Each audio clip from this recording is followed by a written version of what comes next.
For this assignment, I interviewed my boss, Jennifer Watson Jameson, who is a board certified behavioral analyst at Central Autism and Developmental Center.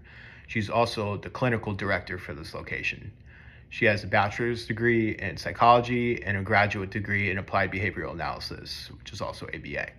At her job, she's actually the only BCBA on staff. So this means she oversees 4 registered behavior technicians and manages a lot of the client care. Her main responsibilities include creating behavior plans, supervising the RBTs, client interactions, tracking client progress, conducting research, conducting assessments, parent training, and making sure everything is being done correctly and effectively. This does seem like a lot, but also as I mentioned, she's a clinic director. So additional duties include onboarding, insurance claims for the staff and the clients, overseeing payroll, collaborating with on-site providers and other on-site therapy clinics. And on-site, we also have a speech and occupational therapy clinic. She said that one of the most fulfilling parts of her job is seeing the progress that the kids make, especially when they start gaining communication skills or become more independent. She also mentioned that it's really rewarding to see that how the client progress impacts their families. She mentioned that the progress for our clients is almost never linear. Many clients struggle on certain targets for months or even years. When she sees significant growth or even mastery on a target that the client's working on, it makes a world of a difference to her and also the clients and their families. She feels proud that she's able to employ the staff that is able to make such a big impact on these kids' lives. On the other hand, one of the biggest challenges is balancing everything. She said that she's the only BCBA there. She has to manage the staff, the clients, and a lot of responsibilities at once.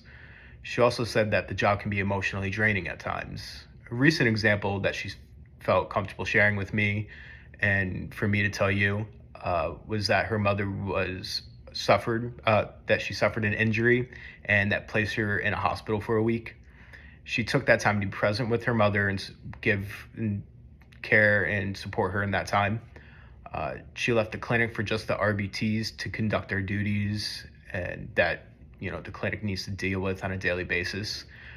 While the sessions were able to be conducted in a productive manner, she felt that she missed out on a lot of certain behaviors that needed to be worked through, and she felt that she could have had a bigger impact if she were there to support the RBTs through those behaviors. She said that another issue that arose was that she was behind on her supervision hours for the RBTs. So a little background information, RBTs require 5% direct supervision from the BCBA based off their billable hours for the month. This means that direct therapy for the RBTs conduct through the month. Not only does she have to handle the RBTs, but she also has to handle the clients. And the clients require 2 contacts per month per client. While this is still an occurring issue, she assures that it's being addressed slowly but surely. And to continue growing in her field, she does want to pursue continuing education, keeping up with new research in ABA, non-mandatory trainings, and maintains her certification. She also added that she has a goal of opening up her own ABA clinic one day. She feels that she's stuck in her position because of the business standpoint of Centra, which, the barriers with this medical provider puts up. She feels that she can pinpoint the weaknesses of ABA and strive to correct them. One of those weaknesses being the wage of RBTs, which is very low considering the duties that they perform, and she strives to correct that. Because of the toughness of the job, the hours that are put in, and also the time that the RBTs need to take off because clients can't make it to their sessions. And she strives to correct this issue, for the wellness of the clients, but also the RBTs, and to retain them as well. And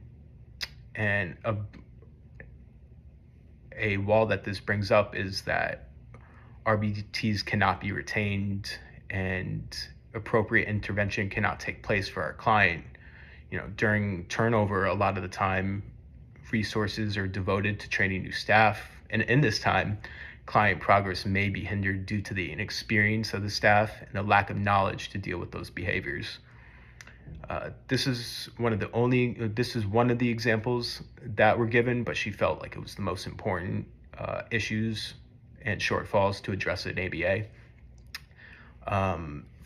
For students interested in this field, she recommends getting hands-on experience early, like working as an RBT and developing strong communication skills.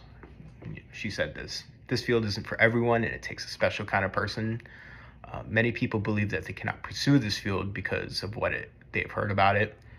She has personally seen students that have come into this field solely for an internship for their classes at their university, and they've stated that they don't know that this field is for them, and they tend to end up loving it, and from the experience that they've had, end up working with the specific client population.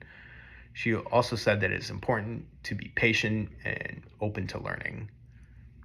From this assignment, I've learned that working in psychology, especially ABA, can be really rewarding, but also comes with its challenges. It takes a lot of responsibility, but it also makes a big impact on people's lives. This helped me understand more of what working in this field is actually like. And overall, talking with Jennifer really helped me see what working in the psychology field is really like. I got a sense of her role as a BCBA, her background in psychology and ABA, and what she actually does on a day-to-day basis. She shared parts of her job that she finds most rewarding, like seeing her clients make progress, as well as the challenges like managing a lot of responsibilities and the emotional side of the work. I've also learned how she keeps growing professionally and stays up to date in her field.